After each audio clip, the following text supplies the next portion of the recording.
안타깝게도 많은 사람들이 거꾸로 하고 있어요. 거꾸로. 그러니까 원하는 것이 무엇인지 고민하기 귀찮고 또 머리도 아프고 하니까 이제 남들이 하는 거, 뭐 남들이 하니까 뭐 나도 이렇게 하면 되겠지라는 식으로 접근하기 때문입니다.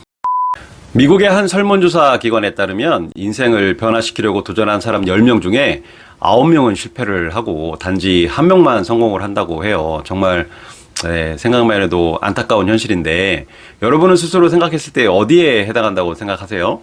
만약 10명 중에 실패한 9명에 여러분들이 9명에 해당을 한다면 오늘 이 영상 집중해서 끝까지 시청해 주시기를 바라겠습니다. 왜냐하면 지금부터 어떻게 하면 인생 변화에 성공할 수 있는지 6단계로 완벽히 정리해 드리도록 하겠습니다. 저는 S그룹에 근무 중인 20년차 직장인입니다. 습관 홈트, 우리 아이 작은 습관, 습관의 완성 이렇게 3권의 습관책을 출간한 작가이며 월급이 9개의 수입 파이프라인으로 매월 200만 원 이상 버는 엔잡너입니다. 네, 오늘 이 영상의 순서는 처음에 왜 많은 사람들이 변화에 성공하지 못하고 중도에 포기하는지 먼저 설명을 드릴 거고요. 그 다음에 제가 운영하는 인생역전 100일 습관 프로젝트에 유료로 참여한 참가자들을 대상으로 제가 강의한 게 있거든요. 줌으로 인생 변화 성공 방정식 6단계 이 강의를 통해서 변화에 성공하는 구체적인 방법에 대해서 후반부에 자세히 설명드리도록 하겠습니다. 자, 그러면 지금 여러분들이 급하게 대출을 받아야 하는 상황이라고 가정을 한번 해볼게요. 그래서 집 근처 자주 가는 은행에 방문을 해서 번호표를 이렇게 먼저 뽑고 순서를 기다리겠죠. 여러분의 번호표가 불릴 때까지. 근데 문제는 여러분 마음은 너무 급한데 여러분 앞에 대기자가 20명 정도 넘게 있다는 거예요. 대출을 빨리 받아서 그 돈을 갖고 거래처에 송금을 해야 물건을 받을 수 있는 그런 긴급한 상황인데요. 그래서 급한 나머지 순서를 무시하고 막무가내로 창고로 직원한테 가서 저 급한데 좀 대출 좀 빨리 해주시면 안 돼요? 이렇게 부탁을 한다고 하면 그 창고 직원이 뭐 이렇게 상황 봐서 처신을 하겠지만 대부분은 다 번호 순서대로 좀 와주세요 라고 이렇게 말을 할 것입니다. 인생을 변화시키는데도 이 순서가 매우 중요한데요. 정말 많은 사람들이 변화하려고 도전을 하지만 번번이 중도에 포기하거나 실패하는 이유는 이 순서를 지키지 않았기 때문이에요.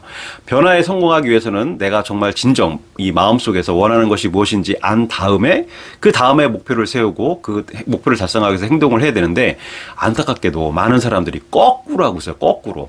그러니까 원하는 것이 무엇인지 고민하기 귀찮고 또 머리도 아프고 하니까 이제 남들이 하는 거, 뭐 남들이 하니까 뭐 나도 이렇게 하면 되겠지라는 식으로 접근하기 때문입니다. 그러니까 남들이 하니까 나도 한다는 것은 중도 포기의 지름길이에요. 이게 매우 중요한데 나의 내면을 들여다보고 그 내면이 원하는 것을 찾은 다음에 그 다음에 내 내면이 원하는 의미 있는 행동을 해야 그 일을 오랫동안 지속할 수 있고 그래야 인생이 바뀔 수 있다는 사실이 매우 중요합니다. 아직 명확히 제가 설명했지만 어떤 의미인지 감이 잘 안 잡히시죠? 네, 그래서 준비했습니다. 제가 지금부터 제가 줌으로 강의했던 정서적 자유, 경제적 자유 6단계, 달리 말해서 이제 인생 변화 성공 6단계를 설명을 하면서 왜 순서가 이렇게 중요한지 완벽히 정리하도록 하겠습니다. 그래서 변화의 순서, 이 백만장자 시크릿이라는 책에도 나오는 얘기인데 우리가 어떤 결과를 바꾸기 전에 바로 행동을 바꿔야 돼요. 우리는 행동을 바꾸면 결과가 바뀝니다. 근데 행동만 바꿔서는 이 겉의 모습만 바꿔서는 우리가 결과를 계속 지속적으로 바꿀 수가 없어요. 지속성이 되게 중요하거든요. 변화는.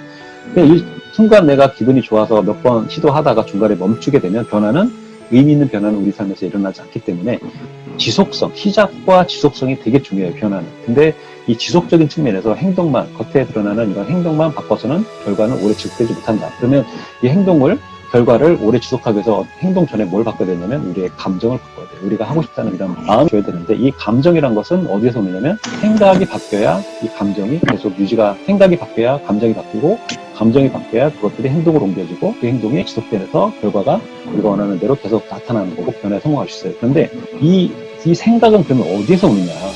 이게 제일 중요한 포인트인 거예요. 생각은 그러면 어떻게 오느냐? 내가 그냥 다음날 아침에 일어나서 나는 앞으로 책을 읽는 사람이야 라고 이 정체성에 관련된 얘기를 생각은 할 수 있지만 근데 이게 단단해지고 내 스스로 내가 이런 사람이다라는 믿음이 생기기까지는 시간이 많이 오래 걸려요. 왜냐하면 프로그래밍 된 우리의 어떤 무의식적 생각과 경험과 지식이 이 생각을 지배하기 때문에 그래요. 결국 우리의 결과는 행동이 바꾸는 게 아니라 우리의 생각이 행동을 바꾼다라고 보시면 돼요. 근데 그 생각은 어디에서 오느냐? 우리가 어린 시절, 7세 이전에 어떤 부모 밑에서 어떤 말을 듣고 어떤 경험을 하고 어떤 가정 환경에서 어떤 형제 경험을 하면서 내 무의식 속에 부정적인 암시를 받아 채워 넣는지 아니면 긍정적인 암시를 채워 넣는지에 따라서 우리 생각이 바뀌게 됩니다. 근데 다행인 것은 이 P라는 것이 우리가 아무리 부정적인 가정 환경에서 아니면 형제 서열 중에서 밀려서 부모의 사랑을 좀 덜 받고 자라났어도 이런 부정적인 생각이 있더라도 이 P는 바꿀 수 있다는 거예요. 체인지를 할 수 있다는 거예요.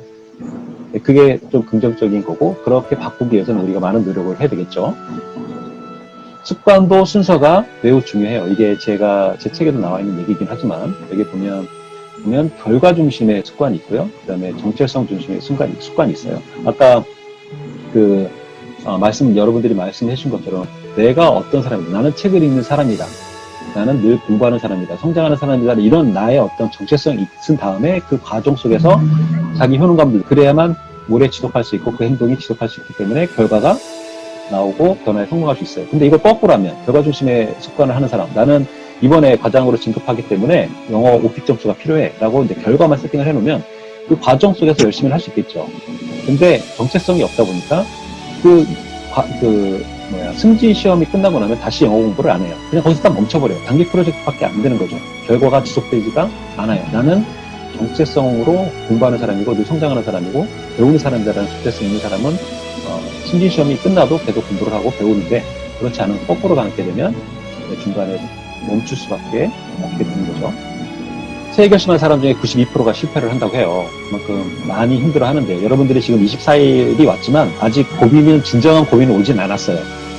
내가 열정이 있기 때문에 처음에 그리고 또 좋은 콤버들을 만나서 내가 이 좋은 환경 속에서 열정을 갖고 잘 지금까지 해오셨는데 위기는 언제 오냐면 지금까지 한 1000명 이상 데이터를 보면 60일에서 90일 사이에 찾아와요. 2달까지는 내가 열정을 갖고 시간을 쪼개서 뭔가 이거에 우선순위를 둬서 할 수 있긴 하지만 점점 우리의 의지력이 고갈이 되면서 위기가 찾아오는 시기가 바로 60일이에요. 그때는 내가 정체성 중심의 습관을 시작하지 않은 사람들은 자꾸 흔들려요. 내가 이걸 왜 하지? 의미가 뭐지? 변하는 게 없는데? 이런 거 우리 뇌의 질문에 자꾸 흔들리면서 답을 못해요. 그러다가 댐의 균열이 일어나듯이 한 번 실패하고 두 번 실패하고 하면서 이제 와르르 이렇게 무너지는 경우를 많이 보게 되는데 이걸 저는 이제 죽음의 계곡이라고 했어요. 그래서 이 죽음의 계곡에 빠지지 않기 위해서는 여러분들이 정체성 중심에 지금 물론 습관을 시작을 했지만 다시 한번 내가 이 습관 목록이 내 목표하고 정체성에 기반한 목표와 연결이 돼서 이 습관 목록이 잘 정해졌는지 연결고리가 탄탄한지를 살펴보는 이 중간 점검 계기로 삼으셔야 할 시기라고 생각을 해요. 왜냐하면 그걸 안 하고 넘어가면 2달 뒤에 당연히 그런 위기감이 왔을 때 내가 흔들릴 가능성이 높기 때문에 그렇습니다. 제가 경제적 자유를 얻는 6단계를 만든 게 있는데 시작 단계 3단계 그리고 완성 단계 3단계로 이루어져요. 그래서 여러분들이 집을 그리라고 하면 보통은 다 미술 시간에 지붕부터 그리거든요. 순서가 되게 중요한데 기초공사, 그러니까 진짜 건축 회사들이 집을 지을 때는 땅부터 파거든요. 순서가. 근데 이 땅에 해당하는 것이 바로 우리의 정체성이에요. 내가 어떤 사람이고 어떤 유형의 사람이고 어떤 사람이 되고 싶고 어떤 사람이 되어서 누군가에게 영향을 주면서 살아야 되겠다는 이런 정체성에 기반한 다음에 이거와 연결된 나의 연간 목표, 3년 목표, 5년 목표 이런 장기 목표를 연결을 시켜야 되고요. 그리고 이렇게 꿈과 목표만 있다고 해서 가만히 우리의 목표가 이루어지는 게 아니죠. 매일 내가 하루에 무엇을 하느냐, 어떤 행동을 하느냐에 따라서 우리 삶이 바뀌는 것처럼 오늘 하루를 바꿔야 돼요. 그래야 내일이 바뀌고 모레가 바뀌는 거죠. 그래서 매일매일 하루를 바꿀 수 있는 것, 습관 3개를 세팅을 하면 이게 시작 3단계예요.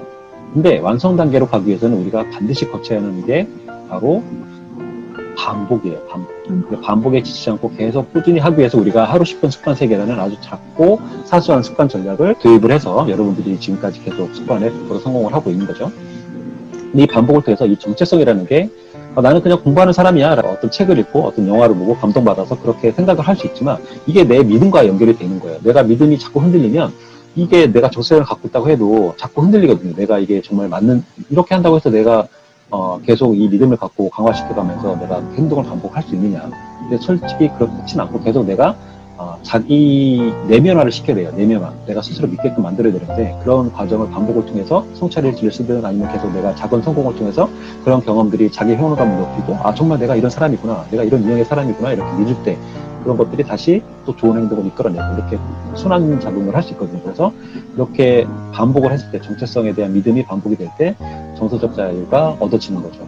즉 그러니까 내가 원하는 일에 집중과 몰입을 할 수 있는 상태. 만약에 정서적 자유가 없는 사람들은 내가 원하지 않는 것에 시간과 에너지를 많이 뺏기면서 살아요. 근데 부정적인 생각이 들 때도 내가 정말 해야 할 일이 목표가 있는 사람은 아 맞아 나는 이 일이 할 수 있는 사람 이거를 해야 되는 사람이다라는 생각이 들면서 이 부정적인 생각에서 탈피를 해서 빨리 내가 원하는 것에 집중과 몰입을 할 수 있는 거죠. 그러면 내가 그 다음 목표를 달성할 수 있는 거고 그래서 습관도 계속 반복을 하다 보면 루틴이 생기면서 여러 가지 내가 좋은 루틴들이 많이 삶에서 작동을 하게 되는 거죠.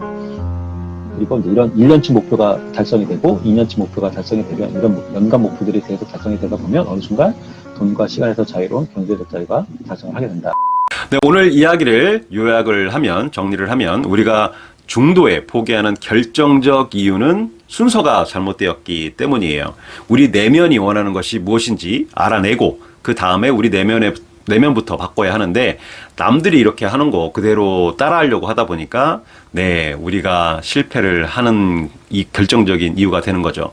그런 겉모습부터 바꾸려는 노력이 오래 지속하지 못하는 이유는 우리 무의식이 의미가 없다고 판단하는 행동은 이렇게 반복을 하려 하지 않기 때문이에요. 성공하기 위해서는 지속적으로 반복이 무조건 뒷받침되어져야 한다는 건 여러분도 잘 아시죠? 예를 들어서 배 나온 제가 운동을 좀 해야겠다고 느껴서 옆집 철수 아빠를 무조건 따라서 조기축구에 나갔어요. 근데 전 축구도 잘 못하고 체력도 좀 안 돼서 너무 재미없는 거예요. 솔직히 저는 이렇게 혼자 이렇게 골프를 치는 걸 더 좋아하거든요. 그래서 조기축구는 철수 아빠에게만 의미가 있는 거예요.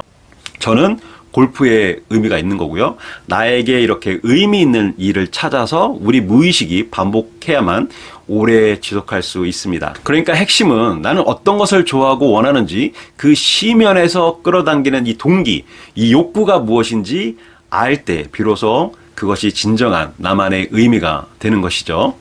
그럼 여러분들 이런 질문을 할 수 있을 것 같아요. 나는 무엇을 좋아하고 원하는지 나는 누구인지 정체성을 어떻게 찾나요? 라고 이렇게 궁금하실 수 있는데 다음 영상에서는 어떻게 정체성을 찾는지 그 방법에 대해서 준비하도록 하겠습니다. 네, 지금까지 긴 영상 시청해 주셔서 정말 고맙고요. 네, 앞으로도 정체성에 기반한 목표 수립, 그리고 습관을 통한 매일매일의 실천, 그리고 그 경험을 통해서 돈을 버는 방법에 관한 영상을 계속 올릴 예정이니까 구독, 좋아요, 알람 설정까지 해주시면 놓치지 않고 제 영상을 받아보실 수 있습니다. 그러면 다음에 또 만나요. 안녕.